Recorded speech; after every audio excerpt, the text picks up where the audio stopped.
Bonjour encore une fois, bienvenue à ce message en ligne de l'Église Somerville Baptist Church, Pasteur Michel à votre service, au service de notre Seigneur Jésus dans sa précieuse parole. J'espère que votre fin de semaine d'Action Grâce a été agréable. Peut-être que vous avez passé du temps avec la famille. J'espère que vous avez remercié Dieu pour toutes les bénédictions qui en découlent de notre connaissance de lui, de notre privilège de le connaître personnellement, et que vous avez eu un bon temps. Je suis content d'être de retour avec vous. Nous allons continuer dans Hébreux chapitre 12 aujourd'hui. Et j'aimerais juste citer quelque chose ici avant d'aller dans un mot de prière. L'intention de Dieu n'est pas juste de produire quelques héros de la foi, mais de former des générations de croyants fidèles. Prions le Seigneur. Seigneur Jésus, merci encore une fois pour tes bienfaits. Oui, pour les frères et sœurs, pour la famille de Dieu, pour l'Église de Christ, pour le corps de Christ. Seigneur, je prie pour chaque personne qui est à l'écoute, que tu puisses leur parler, Seigneur, à travers de ce message. Et merci pour ta bonté envers nous, ta sagesse, qui est ta parole. Et par la puissance de ton Saint-Esprit, Seigneur, instruis-nous, guide-nous, dirige-nous vers le bon chemin, Seigneur, qui est en toi. On te remercie d'avance pour ça que tu vas accomplir dans nos vies, qu'on puisse mieux te glorifier. Au nom de Jésus. Amen. La soumission à l'autorité de Christ, lorsque nous nous abandonnons complètement et basons nos décisions, nos actions sur sa parole et en l'appliquant dans notre vie quotidienne, afin d'aligner notre volonté avec la volonté de Dieu. Faire ce que Dieu nous a demandé de faire, quoi que ce soit. Nous avons vu quelques exemples des héros de la foi au chapitre 11 du livre des Hébreux. D'abord, aujourd'hui, c'est Hébreux 12, 1 à 11, se soumettent pleinement à Dieu.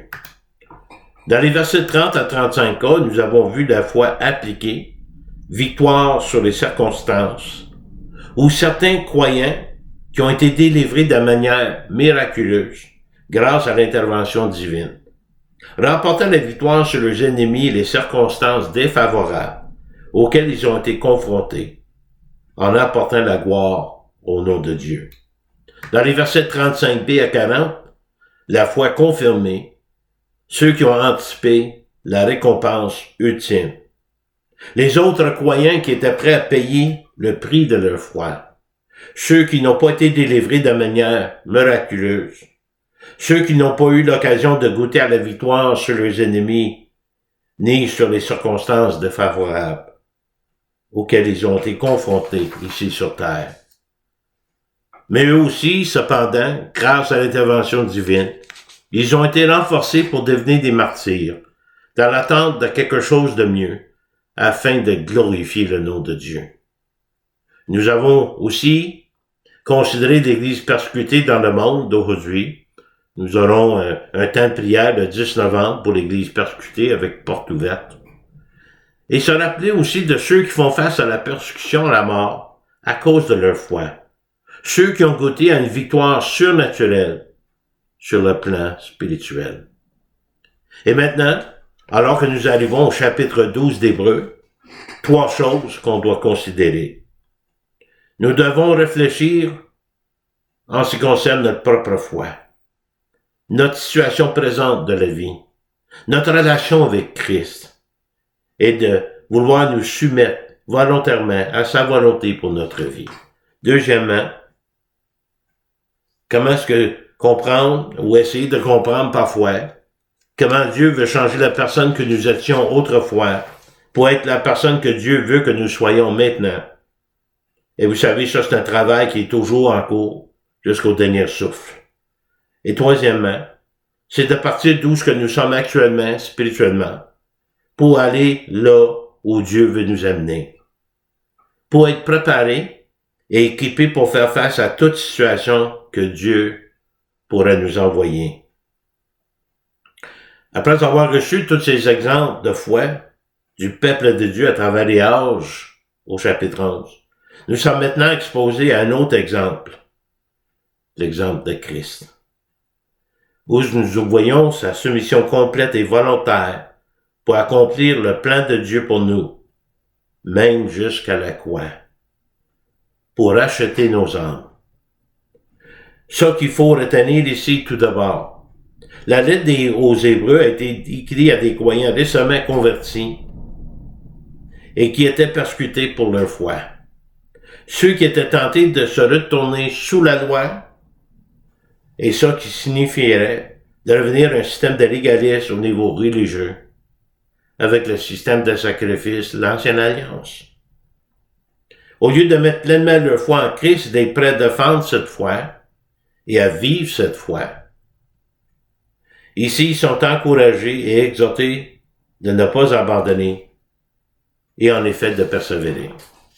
Encore une fois, il n'est pas clair qui est l'auteur de ce livre aux Hébreux, mais les versets suivants semblent pointer vers l'apôtre Paul.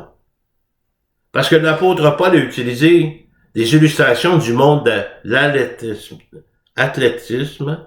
dans plusieurs de ses lettres. Dans 3 épîtres, il utilise l'image d'une course comme une poursuite vigoureuse de la croissance et du progrès spirituel du croyant. À 4 reprises, Paul a parlé de sa propre croissance et son service en termes de sa propre course. Cette course qui commence au moment de la conversion au salut en Christ. Notre premier point, Hébreux 12, 1 à 4, la foi qui endure, Jésus, l'exemple divin. Remarquez tout de suite en partant, au verset 1, que j'ai divisé en 2 parce que c'était long. Remarquez comment l'auteur s'inclut ici, avec le mot « nous ». Non seulement comme participant à la même course, mais accompagnateur. Nous, donc aussi, puisque nous sommes environnés d'un grand nuée de témoins, rejetons tout fardeau et le péché qui nous enveloppe si facilement et courons avec persévérance la carrière qui nous est ouverte. Avec tous les exemples bibliques des gens de foi qui nous ont précédés, ceux connus et ceux que Dieu seul connaît, ceux qui peuvent nous inspirer par leur exemple, on veut faire comme ils ont fait. On est dans une course, notre course, avec le même but, même ligne d'arrivée, même direction, même sauveur. L'auteur a décrit ces anciens champions de la foi comme des spectateurs venus du ciel, nous encourageant alors que nous nous efforçons de surmonter le découragement comme une compétition sportive. Mais ici, c'est imaginaire, c'est pas réel, mais Dieu nous voit cependant. Eux-mêmes, témoins de foi et d'endurance dans tout ce qu'ils ont vécu et expérimenté, c'est comme pour encourager, il dit, imaginez, c'est ceux qui vous ont précédé dans la foi et dans la course seraient là pour vous encourager à finir le vôtre. Parce qu'ils ont l'esprit des martyrs. La racine du mot grec ancien traduit témoin. Témoin de la grâce et la fidélité de Dieu qui vous encourage. 3 choses d'abord. C'est des témoins qui ont maîtrisé leur foi dans leur loyauté envers Dieu.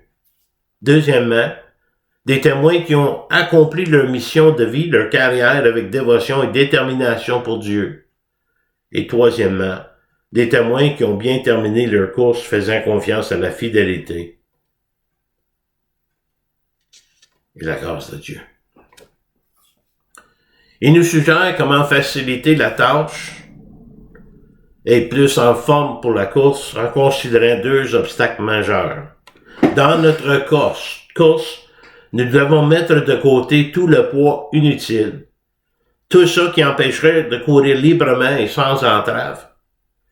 Car les poids peuvent aider à l'entraînement. Il y en a qui mettent des poids sur les jambes pour se donner une endurance, mais lors de la course, ils enlèvent tout le poids qui n'est pas nécessaire. Ça serait comme un excès de poids aussi. Qui serait un obstacle à la course? Un péché, ou le péché qui peut prendre facilement au piège. On parle de tout type de péché qui ne peut que nous retenir, nous empêcher d'avancer même. ce qui nous fait facilement trébucher.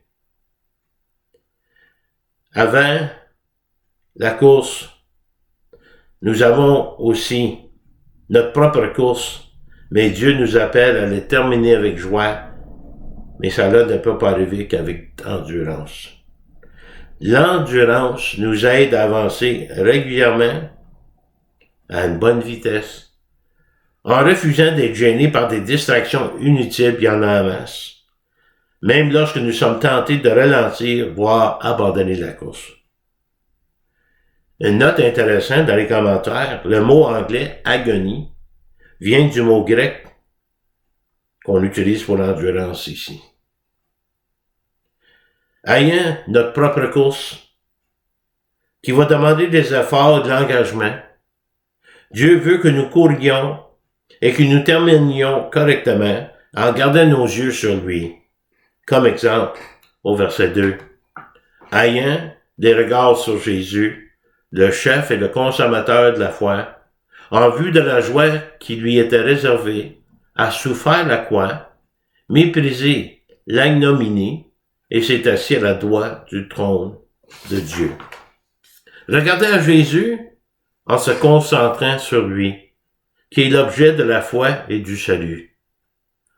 Il y a un extrait de la Bible d'études de David Jeremiah, je le cite, « Regardez en avant avec des yeux spirituels, au-delà des épreuves immédiates, vers la ligne d'arrivée. » Fin de citation. Nous ne pouvons participer à la course qu'en gardant les yeux rivés sur lui, sur Christ. Il est notre objectif, notre inspiration et notre exemple. Jésus est aussi le chef et le consommateur de notre foi.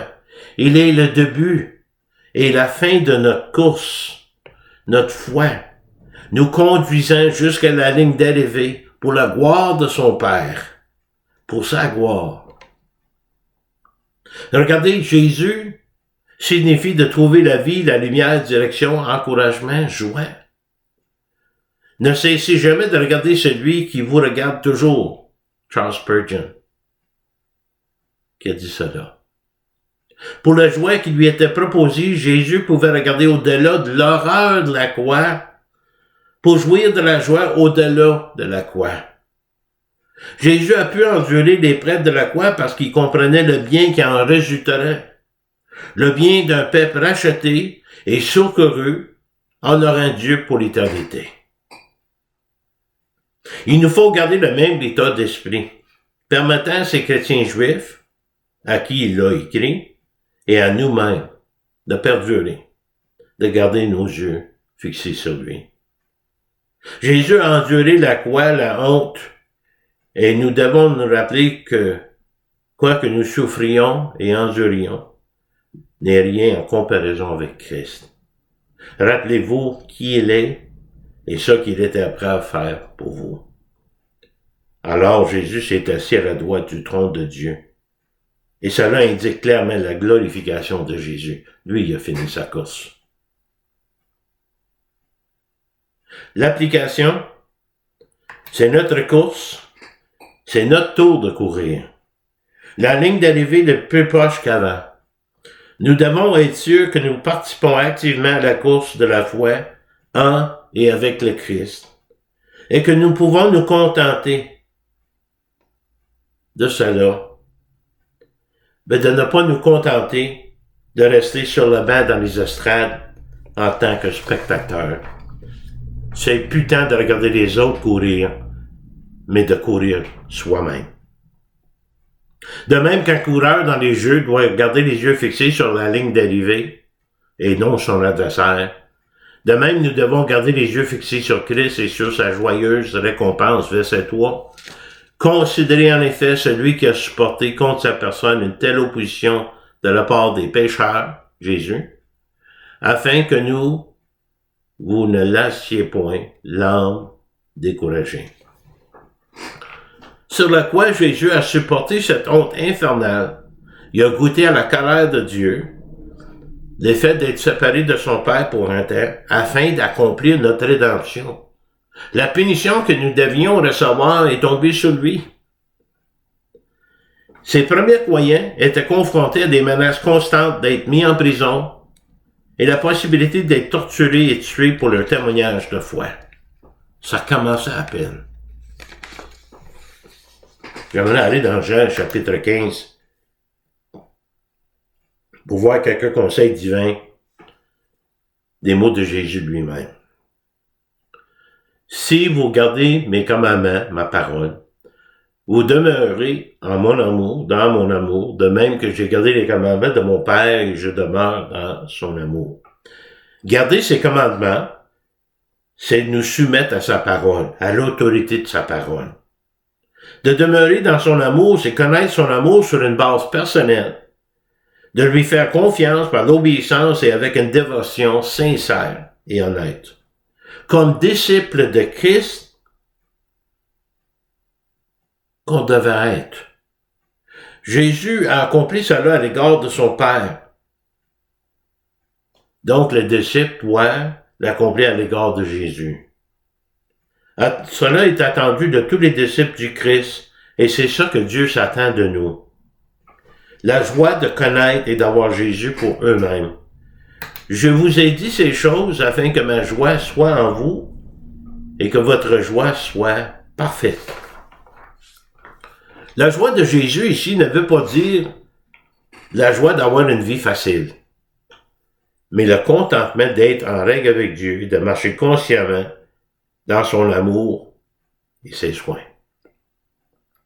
Nous pouvons goûter à sa joie, la posséder, par sa présence constante en nous, afin que votre joie soit parfaite. C'est le résultat du fait de demeurer dans l'amour de Jésus et de l'obéissance qui découle de cette relation durable. Jésus a toujours exposé à ses disciples la vérité de comment est-ce qu'il serait également rejeté par le monde comme lui. Verset 18. Si le monde vous haït, sachez qu'il m'a haï avant vous. Jésus a attiré l'attention d'une grande multitude. La dévotion de certains individus de toutes sortes. Pourtant, dans son ensemble, le monde détestait Jésus et il déteste ceux qui appartiennent à Jésus. Ceux qui parlent de Jésus, qui prêchent Jésus. Si vous étiez du monde, le monde aimerait ça qui est à lui, mais parce que vous n'êtes pas du monde, et que je vous ai choisi du milieu du monde, à cause de cela, le monde vous haït. Haït pour vous, parce que vous êtes en Christ. La haine du monde comme preuve que vous avez été choisi par Christ, parce que vous êtes haïs du monde. C'est une confirmation de votre appartenance à Christ. Ensuite, verset 20. Souvenez-vous de la parole que je vous ai dite, le serviteur n'est pas plus grand que son maître. Le disciple n'est pas plus grand que son sauveur. S'ils m'ont persécuté, ils vous persécuteront aussi. Mais, s'ils ont gardé ma parole, ils garderont aussi la vôtre. Une chance sur deux. La question? Les croyants devraient-ils s'attendre à éviter toute réaction négative du monde à leur égard concernant leur foi? Parce que ça de contredire ce que Jésus vient dire dans Jean chapitre 15. Ensuite, nous finissons avec le verset 4. Vous n'avez pas encore résisté jusqu'au sang en luttant contre le péché. Au moment que la lettre a écrit, les chrétiens juifs étaient découragés parce qu'ils avaient commencé à subir d'importantes persécutions sociales et économiques. Mais pas encore jusqu'à l'effusion du sang. Une effusion de sang viendrait plus tard avec la persécution intensifiée de l'empereur Néro vers 67-69 après Jésus-Christ. Quand les chrétiens sont devenus un cible facile, Néron n'a pas perdu de temps. Il arrêta, tortura tous les chrétiens de Rome avant de les exécuter avec une démonstration publique de ces gens. Certains ont été crucifiés, certains ont été jetés aux animaux sauvages, et d'autres ont été brûlés vifs comme des torches vivantes. La foi qui endure, Jésus est l'exemple divin. À mesure que nous grandissons dans notre connaissance, notre amour et notre communion avec Dieu, en lui obéissant, en lui permettant d'agir et d'œuvrer dans nos vies, pour enfin être conformes à la ressemblance de Christ. Nous serons joyeux. C'est un contentement d'être unis à lui comme la liberté la plus satisfaisante. Cependant, pour l'instant, il nous donne une joie durable, mais notre joie sera parfaite lorsque nous serons unis à lui pour toute l'éternité. Quels sont les bienfaits de l'obéissance pour les croyants? J'aimerais vous partager 3. Dieu bénit ceux qui obéissent et se soumettent à sa parole par reconnaissance et par amour pour lui. On obéit parce qu'on l'aime et parce qu'il nous aime. Deuxièmement, l'obéissance apporte la paix intérieure et la sécurité. Cela nous rassure que nous sommes dans sa volonté. Troisièmement, l'obéissance apporte du plaisir et un plus grand sentiment d'épanouissement avec une vie remplie de sens et d'accomplissement. Comme un soldat préparé à la guerre, prêt même à être corrigé pour notre désobéissance si nécessaire, être prêt à faire face à toute situation qui se présente devant nous, aussi difficile qu'elle peut être. J'aimerais vous donner les définitions bibliques de quelques mots avant de continuer. On va continuer avec le verset 5 à 11, la foi perfectionnée, pas parfaite sans péché, mais de la foi qui devient de meilleure en meilleure, plus performante si on veut, et la discipline de Dieu. La définition biblique du disciple, c'est quelqu'un qui suit Jésus, qui est transformé par Jésus et s'engage dans la mission de Jésus, donc l'Évangile. La définition biblique de la discipline signifie formation. L'auteur de l'Épître aux Hébreux dit que Dieu exerce de la discipline par amour envers ses enfants dans le but de les former à devenir comme lui-même. Soyez saints comme votre Père céleste est saint. La définition biblique du châtiment, un mot qui fait peur, souvent utilisé pour décrire un châtiment corporel ou une punition de quelque façon, quelconque.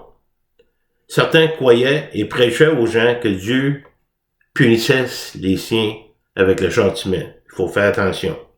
D'abord, si quelqu'un a eu une mauvaise expérience avec son père terrestre, il peut y avoir du mal à voir Dieu comme un père aimant, sans même connaître qu'est-ce que la grâce de Dieu. Le danger, et quand j'ai préparé le message, ça m'a travaillé un peu, là. Quand nous voyons le mot châtiment, notre première réaction, oh boy, châtiment de Dieu, là je suis dans le trouble, Dieu va me punir, il va me frapper. Et nous pensons à la façon dont Dieu a puni les gens sur place dans l'Ancien Testament. Cependant, la racine latine de châtier est castigar, qui signifie, écoutez bien, rétablir pour garder le droit ou de rendre pur, au bénéfice du destinataire. Ceci, vous pouvez le marquer. Dieu ne punit pas ses enfants. Le châtiment de Dieu, c'est nous donner direction avec amour et sagesse de Dieu. Il nous corrige. Il nous forme de la manière dont nous devrons le suivre. Pourquoi Dieu ne punit pas ses enfants? L'auteur vient d'expliquer la souffrance du Christ qui a lui-même subi la colère et la punition de notre péché. La colère de Dieu, la punition pour notre péché, à notre place. Dieu n'a pas besoin de nous punir pour le péché, mais il a besoin de nous corriger pour nous enlever du péché, pour nous envoyer sur la voie de la sainteté, pour lui-même. Et cela se fait grâce à l'amour et la sagesse de Dieu. La correction de Dieu a l'amour au cœur de l'intervention de Dieu, et la formation de Dieu et la sagesse de Dieu dans la façon que cela nous est donné, comme un entraînement spirituel.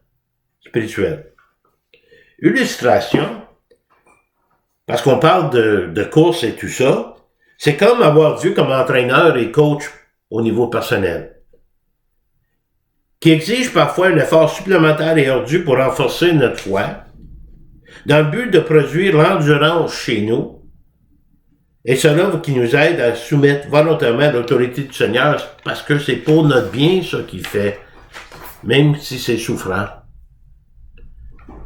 La comparaison, le parallèle humain de cela, parfois un entraîneur personnel qui est là pour vous rendre fort, puis vous faire perdre du poids, et ainsi de suite, vous entraîner, et quelqu'un que vous n'aimez pas vraiment. Vous aimez qu'est-ce qui est le résultat final, mais vous aimez pas comment il se rend au résultat final. Il vous fait travailler dur, il vous amène même aux limites de vous-même, pour que vous puissiez trouver la forme physique. C'est la même chose avec Dieu, qu'on trouve la forme spirituelle. Est-ce que nous avons des faiblesses humaines qu'il faut changer, qu'il faut travailler? Soyez-en sûrs. 3. Dans nos esprits, avec nos fausses conceptions, malentendus, informations et croyances trompeuses, erronées. Exemple, le bagage religieux qui nous empêche d'avancer côté spirituel, peut même nous amener à être non enseignants. Deuxièmement, dans nos corps, les désirs de la chair, convoitise, passion, richesse, pouvoir, des distractions de ce monde. Qu'est-ce que le monde veut nous offrir? Qu'est-ce que Satan veut nous offrir? Puis il y en a en masse des distractions. Et troisièmement, notre caractère. L'orgueil, la rébellion, colère. Impossible pour nous de pardonner. Et même on essaie de se justifier en baissant les autres.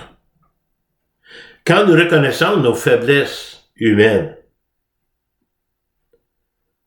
et parfois, notre propre source de souffrance vient parce qu'on perd la joie, on doute de notre salut, etc., à cause de notre péché.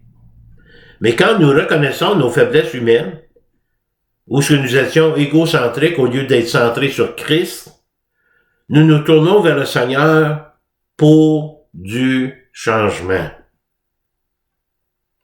Vous savez, lorsqu'on purifie l'or, le raffineur place de l'or dans la fournaise pour le purifier, dans le but d'éliminer toutes les impuretés. Et lorsque l'or est ressorti, le raffineur peut alors voir son propre reflet dans l'or purifié. Christ le raffineur. La fournaise représente les épreuves et les souffrances, les leçons de vie dans la vie des croyants que Dieu envoie, que Dieu utilise pour éduquer, pour purifier les croyants, pour leur rendre semblables à lui. Donc, la foi fortifiée et la discipline de Dieu. Maintenant, nous arrivons au verset 5. Les choses que nous faisions avant de connaître Christ, doivent être remplacées par ce que nous sommes maintenant censés de faire en Christ. En suivant les instructions de la parole de Dieu, qu'est-ce qu'on a vu tantôt dans le chapitre 15 de Jean, de demeurer dans sa parole, c'est l'une des raisons pour lesquelles que Dieu permet que des moments difficiles arrivent.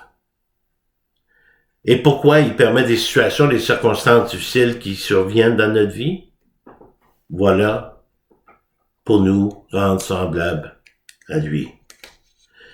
Une chose qu'il ne faut pas oublier, c'est qui il est. N'oublions pas qui s'occupe des croyants. C'est notre Seigneur, notre Sauveur. Et qui nous sommes en lui? Ses fils, ses filles, sa famille, son Église et même son corps. Regardez au verset 5. Et vous avez oublié l'exhortation qui vous est adressée comme à des fils. Mon fils, ne méprise pas le châtiment du Seigneur et ne perds pas courage lorsqu'il te reprend. Nous oublions parfois qu'il y a des choses qui doivent changer dans nos vies, afin de nous amener à la ressemblance de Christ.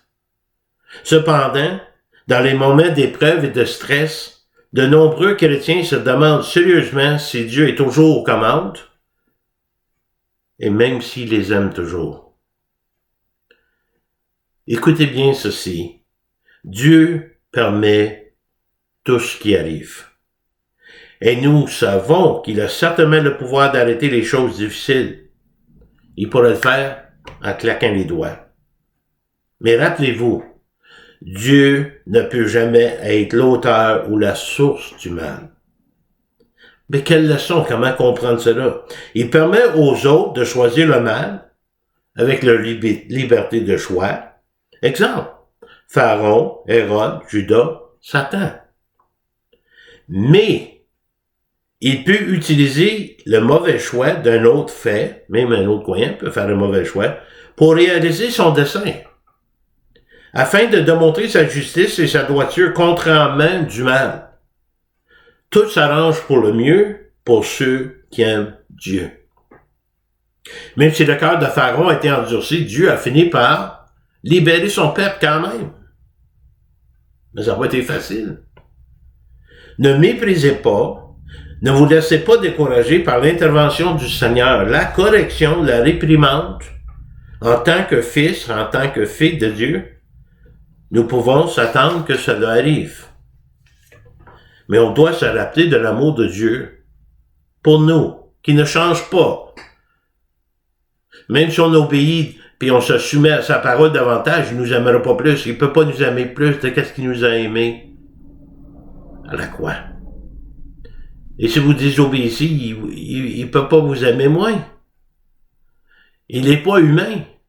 Il est Dieu. Car le Seigneur châtie celui qu'il aime. Et il frappe de la verge tous ceux qu'il reconnaît pour ses fils. Ça a l'air difficile ici, là. Le châtiment de Dieu ne devrait jamais être considéré comme un signe de son rejet. Il châtie sa famille. Mais rappelez-vous de ceci, la correction de Dieu a l'amour au cœur de son intervention. Et la formation de Dieu, c'est la sagesse dans l'organisation de cela. Il sait comment il est. Il sait quoi faire et comment le faire. Verset 7. Supporter le châtiment, c'est comme des fils que Dieu vous traite, car quel est le fils qu'un père ne châtie pas? Dieu agit ainsi en raison de sa relation avec chaque croyant. Et seuls les chrétiens les plus fiers pourraient prétendre qu'ils n'ont jamais besoin d'une correction de la part de Dieu.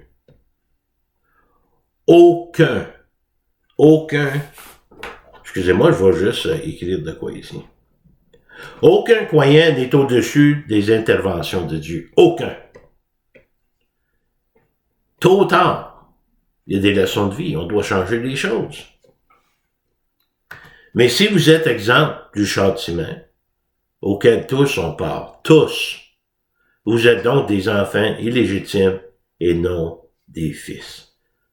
Si vous résistez, si vous refusez, si vous n'acceptez pas l'intervention divine, vous devez vous demander si vous êtes vraiment un de ses fils ou une de ses filles.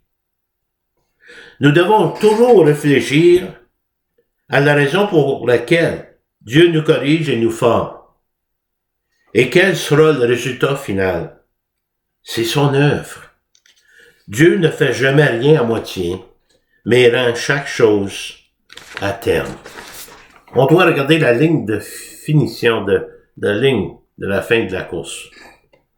Et il nous donne une illustration des pères terrestres. Mais encore là, dépendamment de votre relation avec votre père, si c'était bien, rocailleuse, ou peut-être vous avez même pas connu votre père. Et c'est pour ça de voir l'image d'un Dieu aimant, de grâce et de miséricorde, est difficile de voir quand on a eu un père qui était dur avec nous.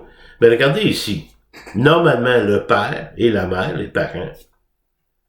D'ailleurs, puisque nos pères, selon la chair, nous ont châtiés, et que nous les avons respectés, nous devons-nous pas, à bien plus forte raison, nous soumettre au Père des esprits pour avoir la vie? À la fin du compte, normalement, nous comprenons par après pourquoi notre Père et notre Mère terrestre nous ont aimés et trop aimés pour nous laisser seuls à nous-mêmes. Parfois, il faut un certain temps pour comprendre ce qu'ils ont fait, a été fait pour notre bien. Et nous devons les honorer et les respecter. Notre Père céleste intervient en notre faveur pour notre bien-être spirituel et nous devons nous soumettre librement et sans réserve à lui, à l'honorer et le respecter et l'aimer. Regardez au verset 10, il continue avec l'illustration. Nos pères nous châtient pour peu de jours et comme ils trouvaient bon, mais Dieu nous châtie pour notre bien afin que nous participions à sa sainteté. On commence à voir, comme on a vu l'illustration tantôt, la purification de l'or, toutes les impuretés qui sont enlevées. Les pères terrestres font de leur mieux avec ça qu'ils ont comme connaissance et sont limités dans leurs ressources. Mais notre Père céleste fait qu'est-ce qu'il y a de mieux pour nous, étant omniscient. Et il veut nous faire participer à sa sainteté, à l'image du Christ, le Fils de Dieu. Soyez parfaits comme votre Père céleste est parfait. Avec notre Père céleste, l'amour corrige, l'amour instruit, l'amour donne direction, mais l'amour coûte cher.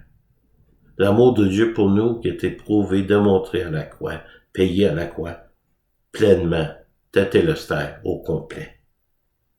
Son amour et sa sagesse pour ses enfants sont toujours appliqués de la manière appropriée. Il est vrai que tout chantiment semble d'abord un sujet de tristesse, personne n'aime ça, et non de joie, mais il produit plus tard pour ceux qui ont été ainsi exercés d'un fruit paisible de justice. Pour l'instant, à l'heure actuelle, cela est peut-être douloureux, peut-être que nous ne sommes pas capables d'avoir une vue d'ensemble, c'est au-delà de notre compréhension, mais nous devons nous tourner vers notre Sauveur et notre Seigneur, lui faire confiance, nous soumettre à son autorité et pour que nous puissions avoir confiance en son œuvre pour notre bien-être. Le fruit paisible, excusez, je vais juste sortir un petit quelque chose que je vais vous lire à la fin. Excusez-moi. Le fruit paisible de la justice, où nous devons regarder au-delà du processus vers le résultat final. Le résultat ne vient pas immédiatement, mais le temps que cela va prendre nous est inconnu, mais nous faisons confiance à Dieu. De faire tout ce que Dieu demande, sans réservation ni hésitation. On ne remet pas ça à demain. On lui dit pas, je vais prier là-dessus. Nous le faisons sans délai. Chaque parent connaît que l'obéissance, qui n'est pas instantanée, est la désobéissance. Dieu n'a pas besoin de vous expliquer, vous donner une raison pourquoi il vous demande de faire ce qu'il vous demande de faire.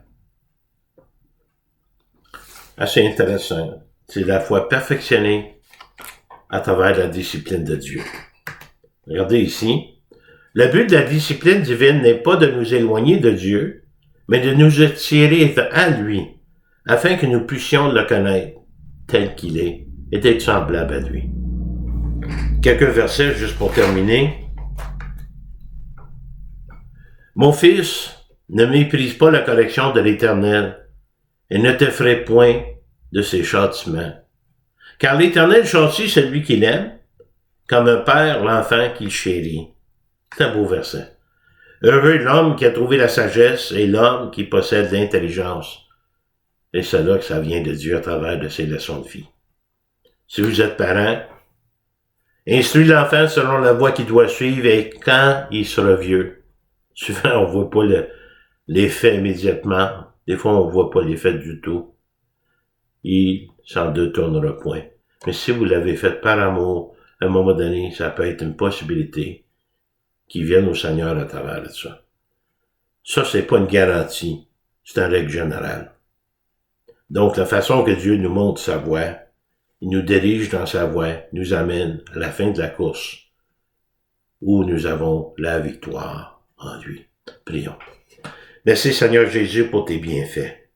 Merci pour tout ce que tu nous fais connaître en Christ. Des choses qui ont été changées jusqu'à date.